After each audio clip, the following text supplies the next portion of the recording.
کچھ شک نہیں کہ اللہ منافقوں اور کافروں سب کو دوزخ میں اکٹھا کرنے والا ہے جو تم کو دیکھتے رہتے ہیں۔ پھر اگر اللہ کی طرف سے تم کو فتح ملے تو کہتے ہیں کیا ہم تمہارے ساتھ نہ تھے، اور اگر کافروں کو فتح نصیب ہو تو ان سے کہتے ہیں کہ کیا ہم تم پر غالب نہیں تھے اور تم کو مسلمانوں کے ہاتھ سے بچایا نہیں۔ اب اللہ تم سب میں قیامت کے دن فیصلہ کر دے گا، اور اللہ کافروں کو مومنوں پر ہرگز غلبہ نہیں دے گا۔ منافق ان چالوں سے اپنے نزدیک اللہ کو دھوکہ دیتے ہیں، یہ اس کو کیا دھوکہ دیں گے، وہ انہی کو دھوکے میں ڈالنے والا ہے۔ اور جب یہ نماز کو کھڑے ہوتے ہیں تو سست اور کاہل ہو کر صرف لوگوں کے دکھانے کو اور اللہ کو یاد ہی نہیں کرتے مگر بہت کم، ڈاواں ڈول ہو رہی ہیں، نہ ان کی طرف ہوتے ہیں نہ ان کی طرف، اور جس کو اللہ بھٹکائے تو تم اس کے لیے کبھی بھی رستہ نہ پاؤ گے۔ اے اہل ایمان، مومنوں کے سوا کافروں کو دوست نہ بناؤ۔ کیا تم چاہتے ہو کہ اپنے اوپر اللہ کا صریح الزام لو؟ کچھ شک نہیں کہ منافق لوگ دوزخ کے سب سے نچلے درجے میں ہوں گے، اور تم ان کا کسی کو مددگار نہ پاؤ گے۔ ہاں، جنہوں نے توبہ کی اور اپنی حالت کو درست کر لیا اور اللہ کی رسی کو مضبوط پکڑ لیا اور خالص اللہ کے حکم بردار ہو گئے تو ایسے لوگ مومنوں کے ساتھ ہوں گے، اور اللہ عنقریب مومنوں کو بڑا ثواب دے گا۔ اگر تم لوگ اللہ کے شکر گزار ہو اور اس پر ایمان لے آؤ تو اللہ تم کو عذاب دے کر کیا کرے گا، اور اللہ تو قدر شناس ہے،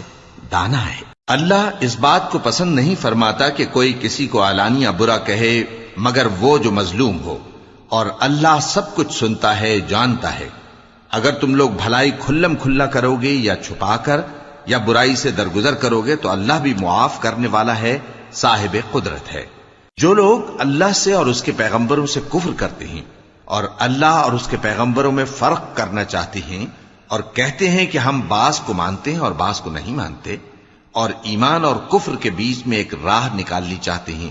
وہ یقیناً کافر ہیں، اور کافروں کے لیے ہم نے ذلت کا عذاب تیار کر رکھا ہے۔ اور جو لوگ اللہ اور اس کے پیغمبروں پر ایمان لائے اور ان میں سے کسی میں فرق نہ کیا یعنی سب کو مانا، ایسے لوگوں کو وہ ان قریب ان کی نیکیوں کے صلے عطا فرمائے گا، اور اللہ بخشنے والا ہے، بڑا مہربان ہے۔ اے پیغمبر، اہل کتاب تم سے درخواست کرتے ہیں کہ تم ان پر ایک لکھی ہوئی کتاب آسمان سے اتار لاؤ، تو یہ موسیٰ سے تو اس سے بھی بڑی بڑی درخواستیں کر چکے ہیں۔ ان سے کہتے تھے ہمیں اللہ کو ظاہر یعنی آمنے سامنے دکھا دو، سو ان کے گناہ کی وجہ سے ان کو بجلی نے آ پکڑا، پھر کھلی نشانیاں آ جانے کے بعد بچڑے کو معبود بنا بیٹھے، تو اس سے بھی ہم نے درگزر کی، اور موسیٰ کو ہم نے کھلی سند دی تھی، اور ان سے عہد لینے کو ہم نے ان پر کوہ طور اٹھا کھڑا کیا، اور انہیں حکم دیا کہ شہر کے دروازے میں داخل ہونا تو سجدہ کرتے ہوئے داخل ہونا، اور یہ بھی حکم دیا کہ ہفتے کے دن مچھلیاں پکڑنے میں تجاوز یعنی حکم کے خلاف نہ کرنا۔